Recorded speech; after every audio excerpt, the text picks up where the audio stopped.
Hello, my lovely audience. Welcome to another video. It is I, your undead civil servant. Hey, what do you think of the new intro? Do you think I should keep the old one, or do you prefer the new one? Tell me in the comments, or I'll put up a poll later. Anyway, so yeah, it's like 2 in the morning, so sorry if this isn't good. If I don't like it, I'll either do a redo for it, or just flat out delete it and re-record it altogether. It's just that today, this is like the only time I've been able to have some time to record.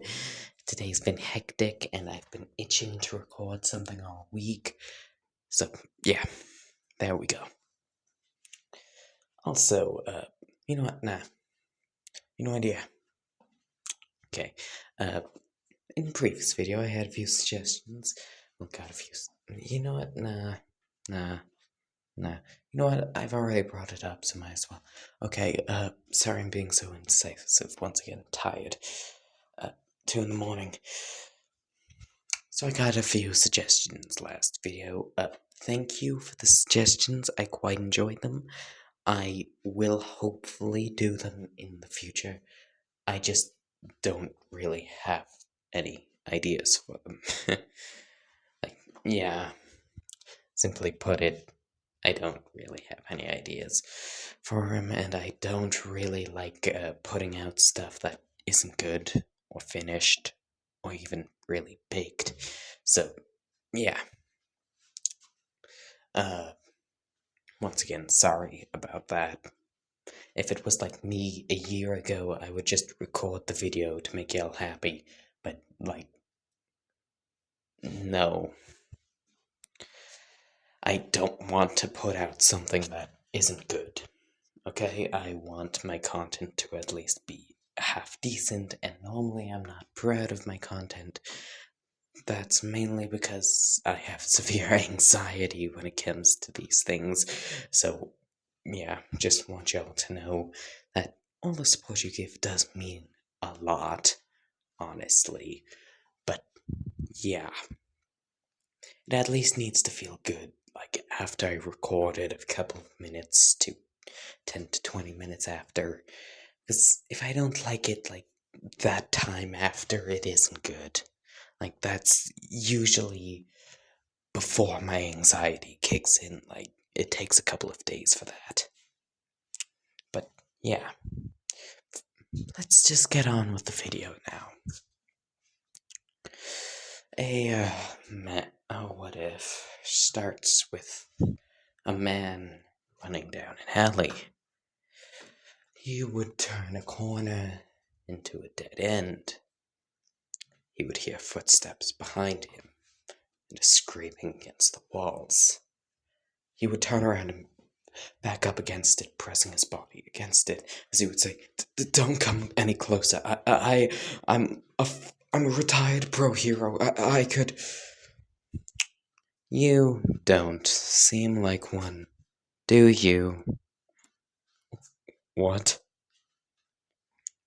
The way you walk, your body, it all doesn't really display confidence. In fact, that's the entire reason we chose you for this. Or his footsteps could be heard. Chose me for what? You seem like a person who no one would miss. So, we decided to, well, choose you. After all, the process takes a while before you will be entirely erased from the minds of everyone and everything.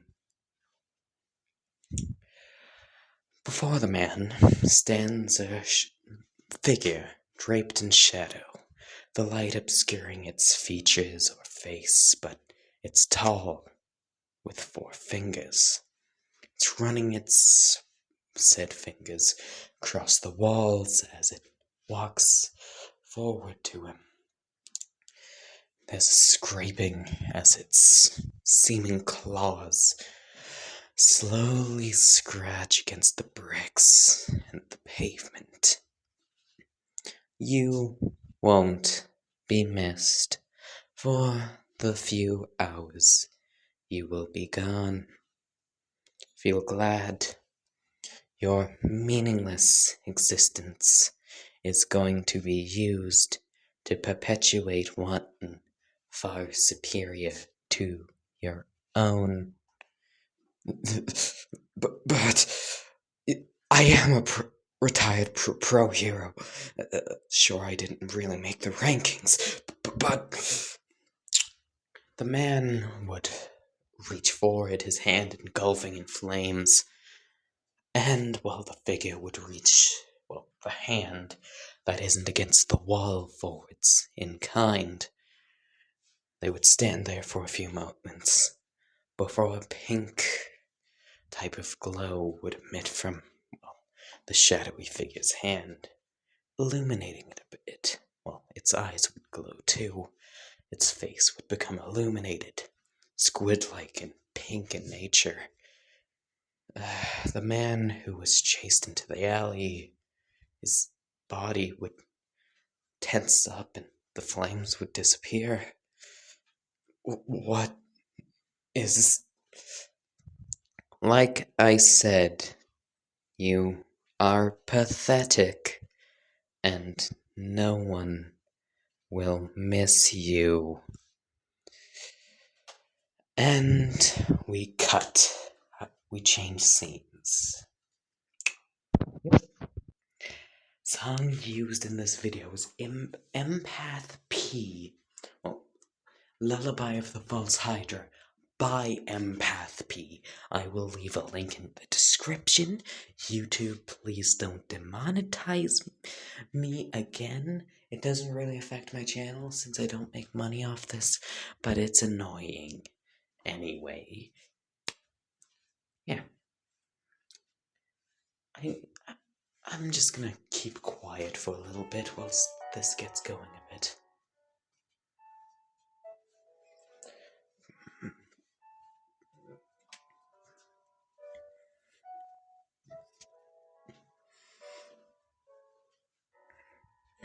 Izuku Midoriya.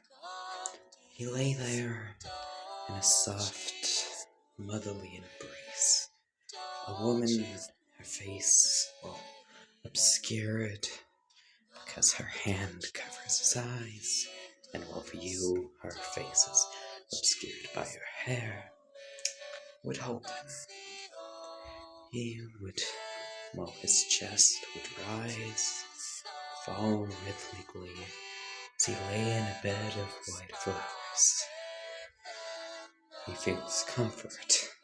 His body can rest. His muscles don't ache. His bones don't feel like they're gonna shatter. And, yeah. He feels at peace. He feels the embrace of a parent, of a mother. Something he's been starved of for a long time. She sings to him, hushing him quietly. He would remain there in peace, listening to the song that brought him comfort. That seems to be the only thing that can, bring him comfort anymore. He lost the ability to feel pain a long time ago, but still, a few memories haunt him. But when he listens to this song, all of his worries seemingly disappear. He seemingly forgets them.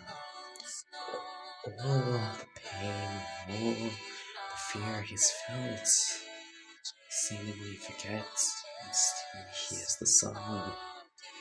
It, can't explain it, but it feels like he was never there. Like he's never been known, like he never existed. And he likes it. Likes the feeling of being forgotten. Likes the feeling of no one knowing who he was. He likes it. Anyway, I am back. Yeah, nice little bit. Anyway, so, yeah. Izuku would stretch in his bed, waking up from his, well, I guess dream. His, well, tired eyes would slowly creak open, but honestly feels like he's moving mountains just by opening them.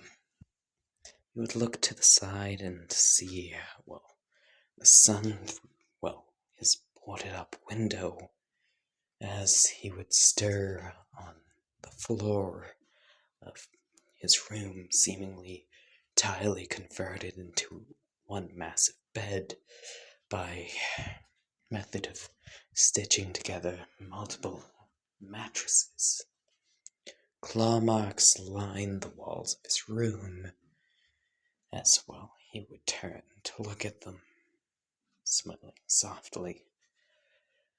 His door would promptly be opened by a tall, seemingly elegant figure, but it's obscured by, well, a pitch black cloak covering their entire body, and even covering up to half their face.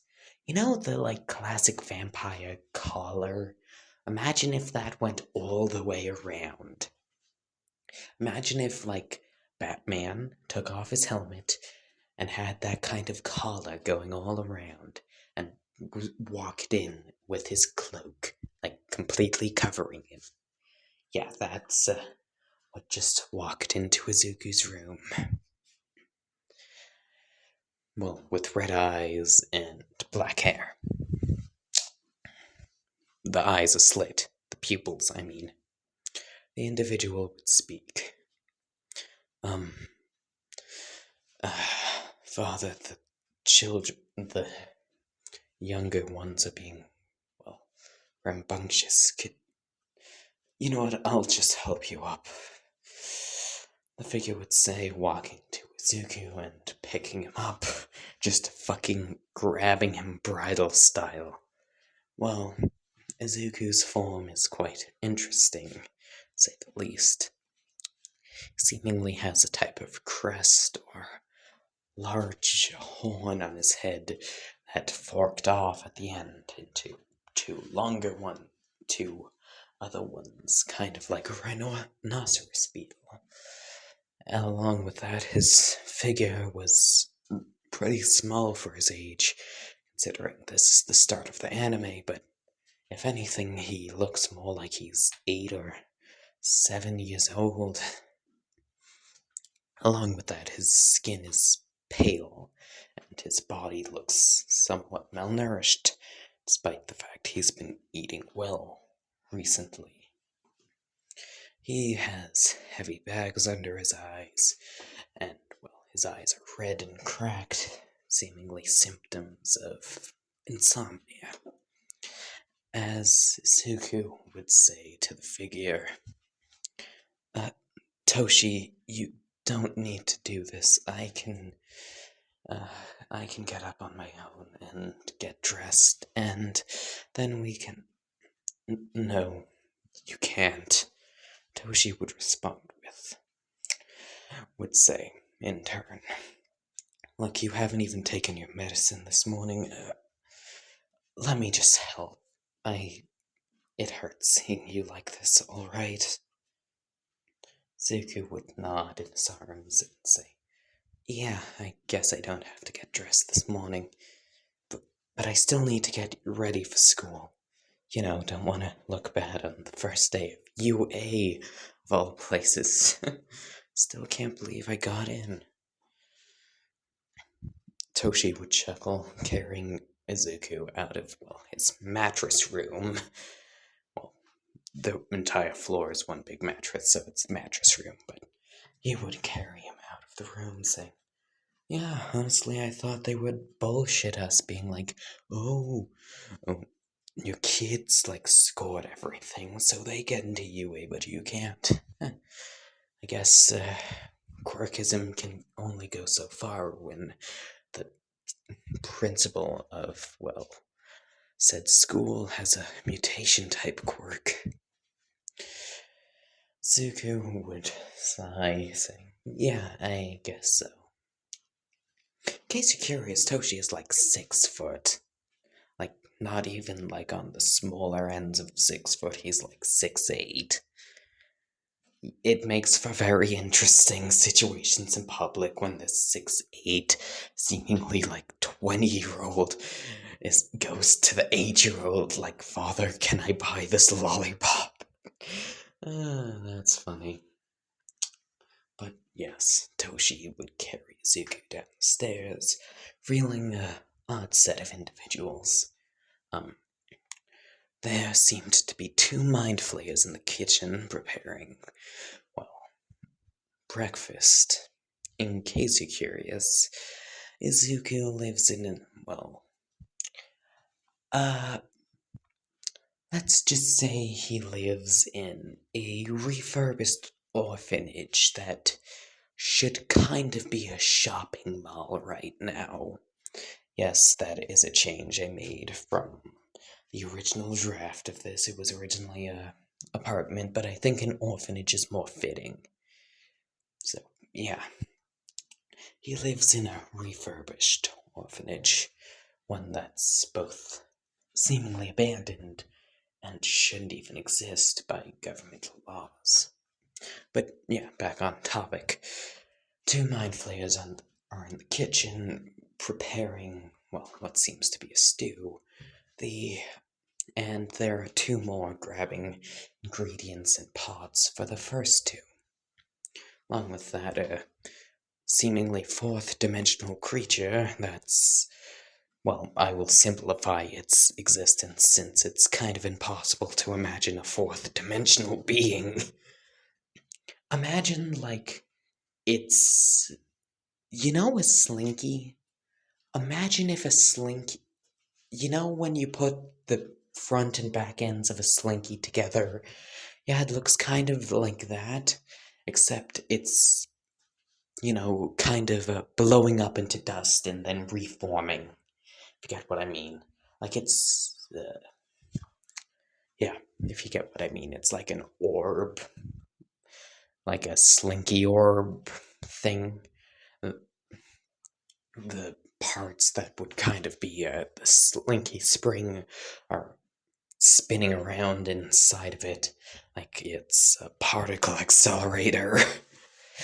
Think like a particle accelerator from Star Trek, surrounded in blue gas / dust in space. Like space dust and gas. Yeah, think that. Seemingly, a seemingly 5 to 4-year-old girl would run around the room excitedly with, well, a type of snake dragon-like creature following it. Said snake dragon-like creature has the type of bone armor you would see from Ruby, on the Grim. Well, I guess it's more so Ruby, since it's RWBY. The Grim from Ruby. Think like that as its outside layer. How do I explain this? Okay, y'all know Japanese dragons. Imagine that, but a Grim with a kind of turquoise-ish scales. Yeah, that's what's like chasing the little girl around the room as she's giggling and kicking shit over. As Izuku would say, Kazumi, you're not supposed to be breaking things. Oh, yeah, sorry, Dad.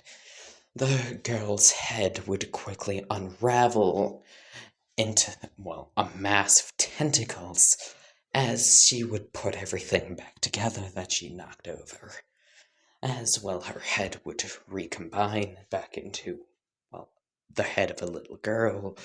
She would, in case you're curious, she has like pure white hair and, well, sky blue eyes. No, I'm not describing a romance character, I'm just saying that's her appearance. Other than that, she's just kind of in a bland white dress. Nothing really exciting about her. Sorry, Zuku would chuckle, saying, It's fine, it's fine. One of, well, the mind flayers would turn to face. What did I name? Like Taru or Kazuka? I'm just gonna go with Kazuka, the tall guy in a cloak who's carrying Izuku. Yeah, I'll just go with Kazuka for the time being. Correct me in the comments if I'm wrong about this. Yeah. Anyway, the first Mind Flayer, well, the one chopping onions, would turn to face Kazuka and say, So, how was the Elder Brain's wake up? Kazuka would sigh, saying, You guys confused me, but he woke up just fine on his own before I even came into his room. Mind Flayer number 1 would go. Well, no, number 3 would go. He better not have stayed up the entire night again. Zuko, upon being placed in his chair, would sigh, saying, No, he would yawn, saying, No, I didn't, luckily enough. I guess False was kind enough to visit me on my first day of UA. Mind Flayer 4 would go, Oh, her. I honestly don't see why she can't be out more often. It would be of much more advantage. Zuko would sigh, saying, Yeah, I know, she just, I guess, is shy. Anyway, a type of jellyfish-like creature would almost phase through the floor with some kind of pack in its hand. The jellyfish creature seemingly has a cloak made from its own tentacles with, well, a bulbous type of circular head that's transparent so you could see its brain. It has 2 hand-like appendages, think like Mickey Mouse. They're long, wiggly, and have like the bulbous hand shape of Mickey Mouse. Well, Mickey Mouse's hands, except pointed at the ends. Creature would float over to Izuku and pass him the pack, as he would say, Thanks, Izumi. Izuku would bite down on the pack. In case you're curious, the pack is his medicine. As well, our scene shifts to, well, a woman, seemingly in her late 70s, walking down the street waving a bunch of flyers in the air, saying, Has anyone seen my son? Her eyes would, well, dull for a moment. She would drop papers and walk off. We cut to, well, the government, well, to a police computer. The name Shikamaru Yamakaze would seemingly just disappear. The computer would glitch out and the name whoever I named him would just disappear. I'm tired, so I can't remember any of the names, so I will be referring to them as what they are until I rewatch the video, because I do actually plan on doing more of this, hopefully. I know my track record, but like I have had way too much fun memeing with this what if not to. Anyway, so yeah. Izuku and his little gang would have their breakfast. The little girl, well, the little girl demon, but more like it's like, case of curious, her pupils are star-shaped. Just to add to the cuteness, her pupils are star-shaped. Anyway, they would have their breakfast, a little bit of playful banter, and, well, leave. After Izuku got dressed, he would leave. Anyway, I'll just explain Izuku's quirk here. His quirk is called, give me a moment, Bloody Creation. Basically what it does, in case you're curious, this was a suggestion. In case you're curious what it does. Basically, in exchange for Izuku apparently weakening a part of his body, whatever that part may be, he can create horrific man-made monstrosities beyond our comprehension. And mine. And all of ours. Just horrific creatures beyond our comprehension. The quirk is not limited to horrific creatures beyond our comprehension.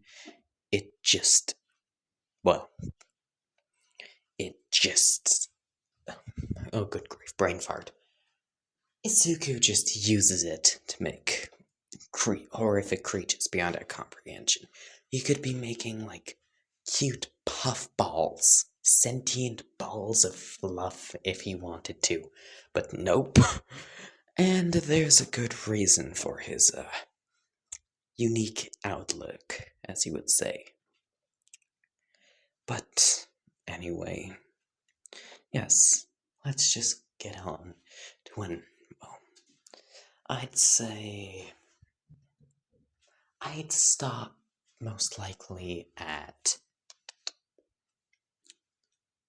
okay, the heroes versus villains. That's where I would stop, because I really do need to get some sleep.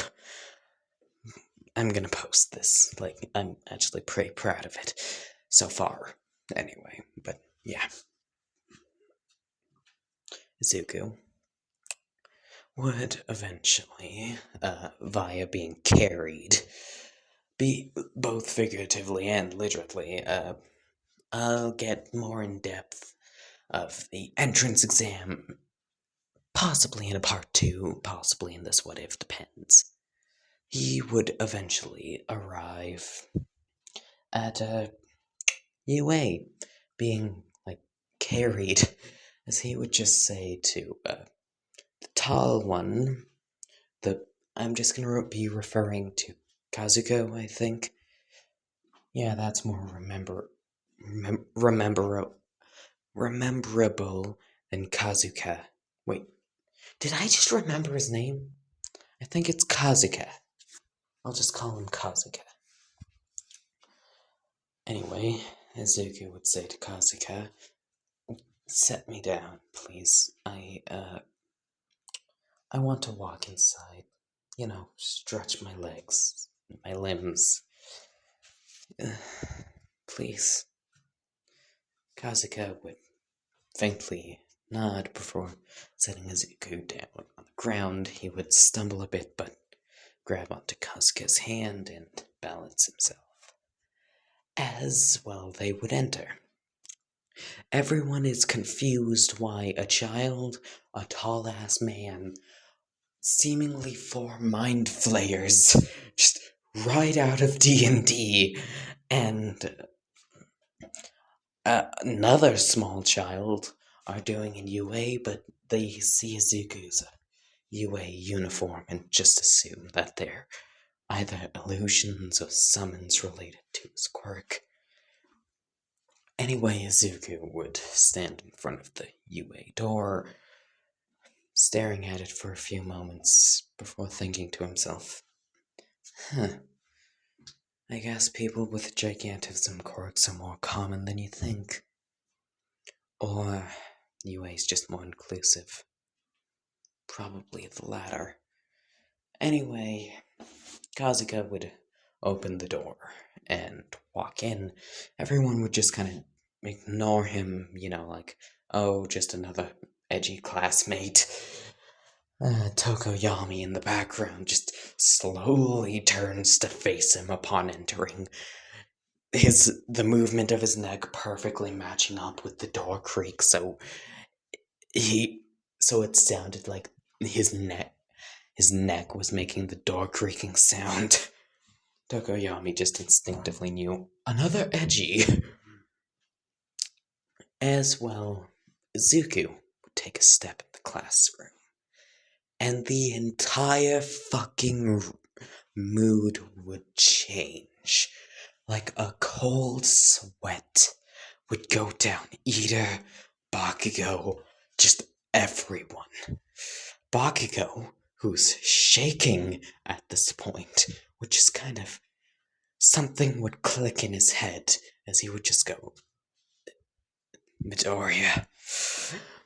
As well, Izuku would balance himself against the wall, walking forwards, and the deeper he gets into the classroom, the more unsettled everyone gets. Like, after about 5 steps, a type of shadowy silhouette of a, creature would just appear behind Izuku. Like, it's unstable, it flickers, it shifts, it changes. But this large-ass, muscular creature is just hanging off of Izuku as he walks forward. The entire class just feels this imminent sense of danger. Tokoyami and Tsuya feel like they just kicked open a hornet's nest and came face to face with the queen type beat. However, about after 10 steps of Izuku being into the classroom, suddenly the dread would just disappear. Everything would go quiet type beat. The noise, the type of insanity that came with him, gone. And everyone's just staring at him now. Mayonetta's just like, this shit. He walks into a room and he gives me a panic attack. I walk into a room and people laugh. Teach me your ways. Like, that's what Mayonetta's thinking. He's just thinking that constantly, like, teach me your ways, child. As well, Izuku would walk up to a chair and be assisted by the totally normal little girl that follows him around. Totally normal. Nothing wrong with her whatsoever. Ida would be about to say something, about children being in the classroom, but he would just decide not to after that little moment. Izuku gave them all. After that feeling, they all just decide to leave him alone. Anyway, Aizawa would walk in, everyone would, panic, except for Izuku. He's just sitting there in his chair, happily, barely managing to kick his legs back and forth.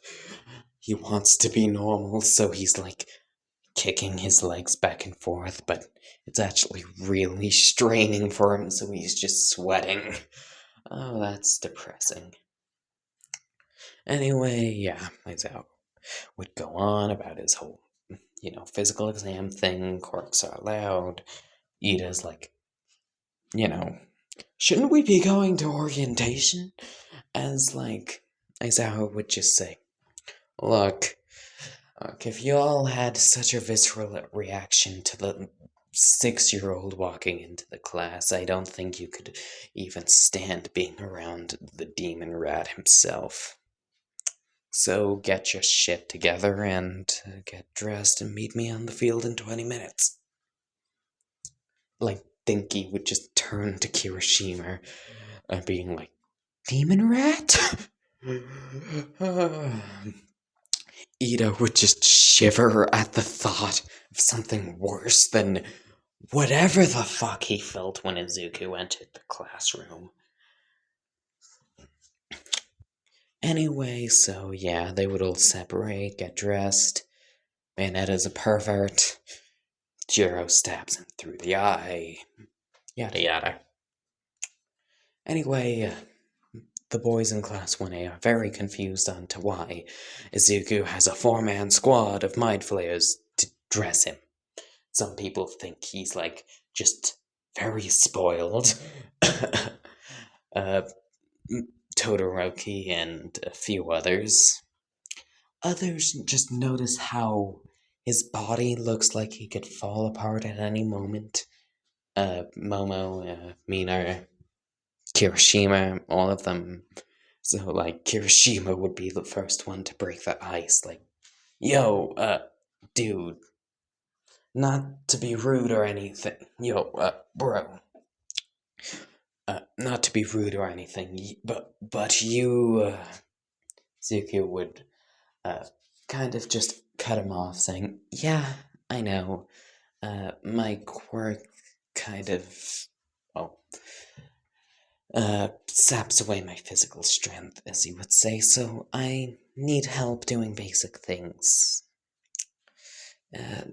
But don't worry, I just want to help people, so I'll do my best, and I hope we can be friends.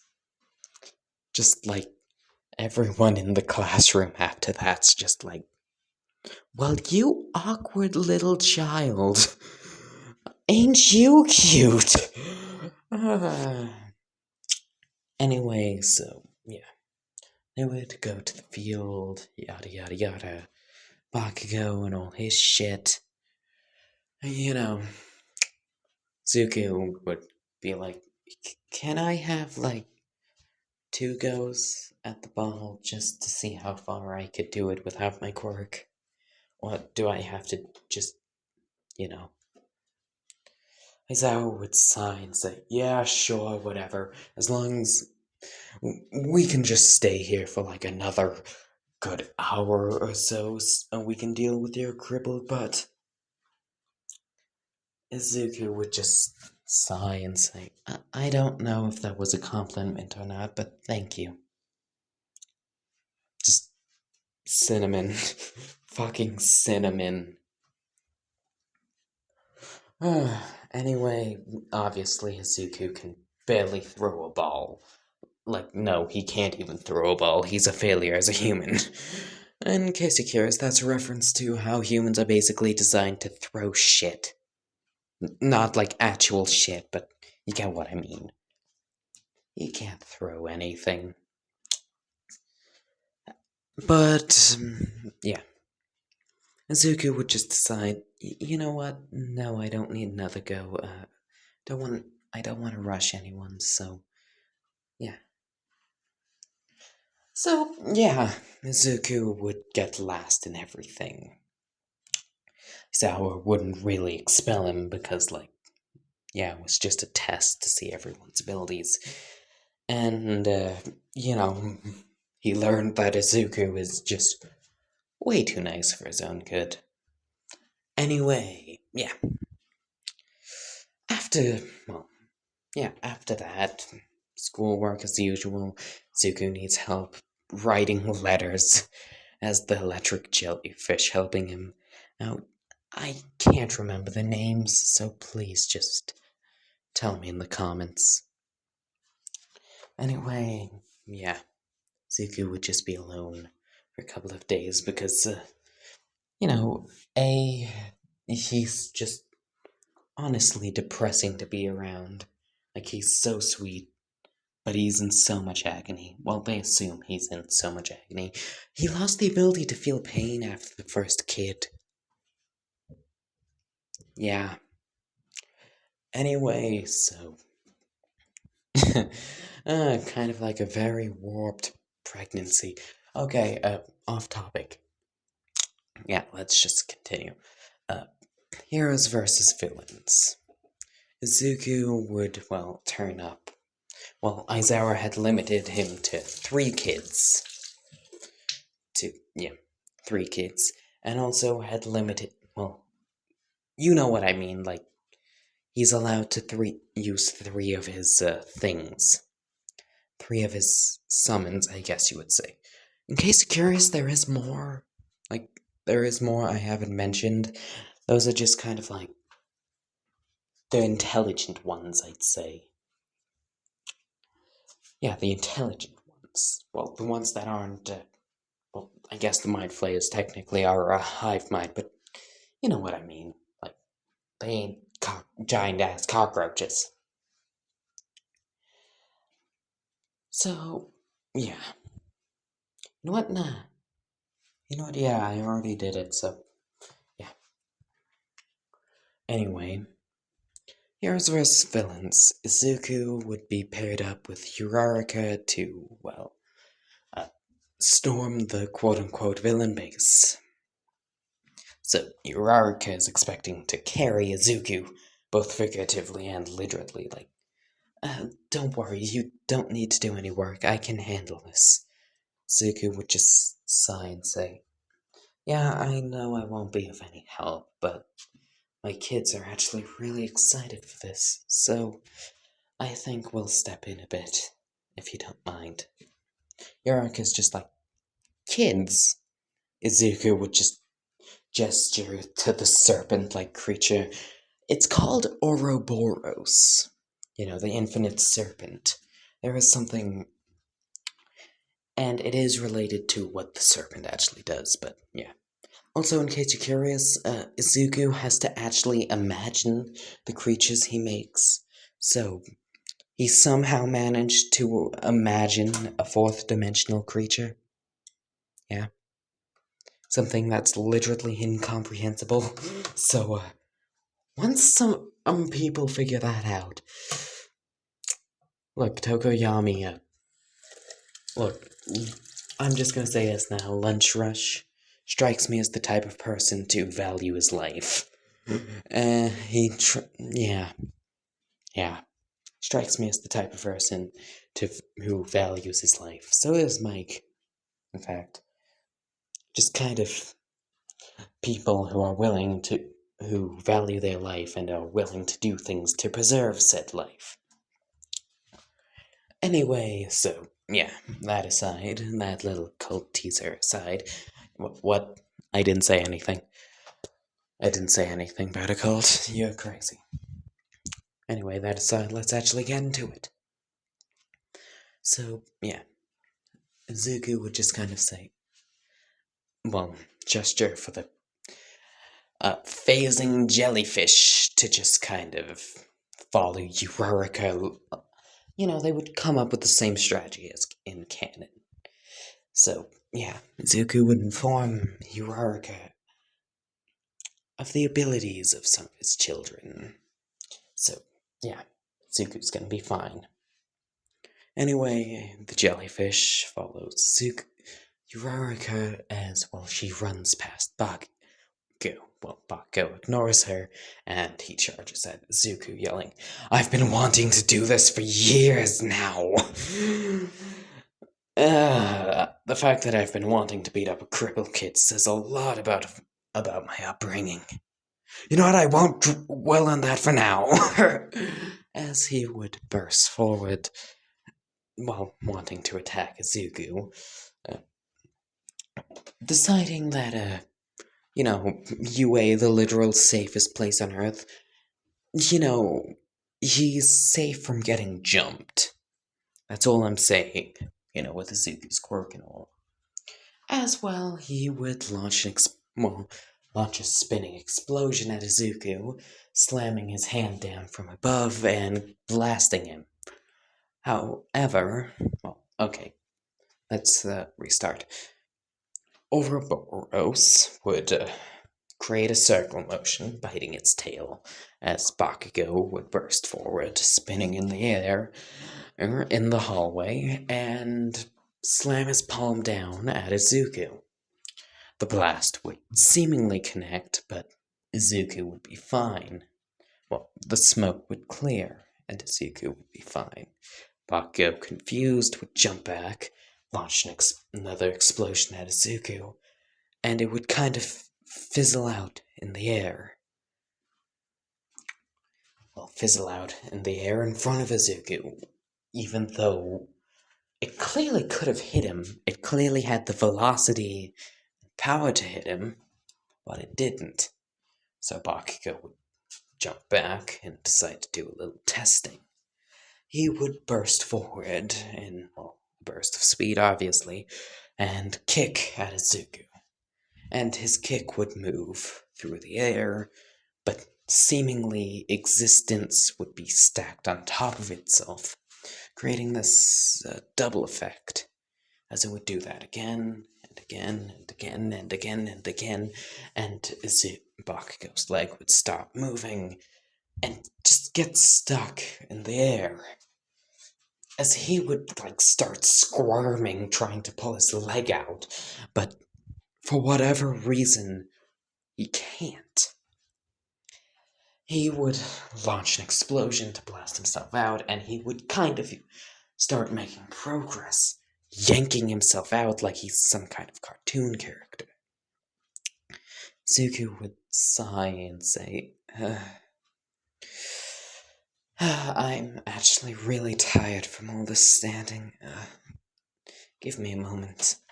And he would fucking sit down. He doesn't want to disrespect Bakugo, it's just because he can't, stand for that long without help, because his body is just so fragile. But to Bakugo, this is, fucking disrespectful. As he would just be like, you little bitch. As well, he would charge at Izuku once again. However, this feeling of dread would come over him once again. This overwhelming feeling of danger, as the shadowy figure would reappear. This time its silhouette more clear, but still distorted. It has the body of an extremely muscular man with a set of, with kind of the Machamp treatment, with a set of smaller arms, not equal-sized, but smaller arms. Think the top set of arms is All Might, the bottom set is Canon Izuku. Along with that, it has a snake-like tail and a very flat head with a type of anglerfish maw, stretching out with long, sharp teeth. More like a barracuda, I'd say. As the shadows would dissipate and it would become more clear, its skin is pale white, almost porcelain-like. Its tail, the under half of its body is scaled and tail-like. Along with that, it has an intricate circular shield pattern on its flat head, reminiscent of that of a trapdoor spider. And yes, it does have a barracuda-like mouth. On top of that, its fingers seemingly are kind of like claws. It would seemingly look at Bakugo. It doesn't have any eyes, before pointing at him and grabbing the ground with its top arms and launching itself forwards at him at kind of blinding speeds. So fast, in fact, Bakugo just instinctively pulls his pin on it, blasting a hole right through its fucking chest and through the damn ceiling, creating a hole through that shit. Mina would be like, "Oh my goodness, is Midoriya okay? Is his child, I think, okay? Oh my goodness, is he hurt?" The Mind Flayers are like pulling fucking gang weapons out of nowhere, ready to stomp Bakugo after a class for pulling his pin. Like, Mind Flayer 4 just gets out a fucking. Like, Mind Flayer 1 takes out a chain with a hook at the end. Mind Flayer 2 takes a spiked baseball bat. Mind Flayer 3 takes out a chainsaw.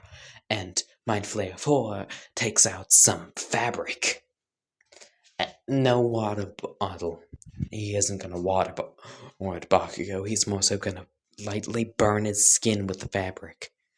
Like, just enough for it to be frustrating for him. Like, just enough to cause minor amounts of pain. Minor amounts of searing pain on the skin. Urgh. Mind Flayer 4 is pure evil. Anyway, with the hole in the ceiling, Bakugo would back up like, did I kill it? As the creature that came from Izuku would seemingly be dead, but still standing up, at least standing up as much as you can when you have it. When your bottom half of the body, when the bottom half of your body is snake tail. One whole half of its torso is blasted off, but its head is okay. As its head would unfurl into this burst of tentacles, green palm leaves bursting from there, as a single eye would open in the center, its head now a bushy type of forest, with leaves and vines coming from it, the injury it sustained from the attack would seemingly start clotting, while the blood would stop pouring and start clotting. As suddenly, an entire second half, like the entire second half, the part that was blown off would just sprout back, like a bit of purple blood just bursts out as its second half just regenerates. The creature would lean upwards, facing the sky, its type of crown thing facing the sky, as it would stretch out its arms. Its arms would begin bulking, with veins bursting and forming, as the creature would grow a solid 2 feet. Just fucking roid out Bane style. As it would just slowly move its head to face Bakugo and put its fists together. Kind of like making this sound. That was the sound of both its arms, putting their fists together, as Bakugo would just silently resign himself to his fate. Cut to Rarika. She just made her way to the bomb room. She lost the jellyfish about halfway there. And she would just look at Ida on the floor, eyes closed, hands on his knees, just like in a type of respect/prayer stance. She would just kind of tilt her head, slowly walk in, and see that Ida isn't really reacting to her presence at all. She would kind of just get a hunch and chuck a pebble at the space above Ida, as it would just kind of plink off the space above him. As, a type of a blue bioluminescent light would emit. And, the jellyfish is kind of just wrapped Ida up, and he's on his knees, kind of being mind-controlled, essentially. Yoraka would just slowly nod, walking up to the bomb and booping it. Anyway, we cut back to Izuku and what I'm naming, and his friend, well, his child, uh, throttling Bakugo. Like, giving him the Thor Loki treatment. Just smashing him against the ground as he tries to make an explosion, but his hands just get broken against the fucking pavement. Izuku is like asleep at this point. He's asleep with Ouroboros on his lap. He's leaning against a piece of rubble as All Might would just go, "Heroes win!" As the serpent-like creature would just slither over to Izuku, pick him up in its arms, and just slither off, as a bunch of robots would just come and fetch Bakugo off the ground. He has his femur in his mouth type shit. Doesn't actually, but like, yeah, he is just... he got this Izuku treatment, like the canon Izuku treatment. Every part of him's broken. Anyway, I'd say the last bit of this what if wasn't as good as the first bit, but I can always just redo that in a future video. Anyway, goodbye, my lovely, lovely audience. I hope you enjoyed, and I hope to see you next time. Bye-bye!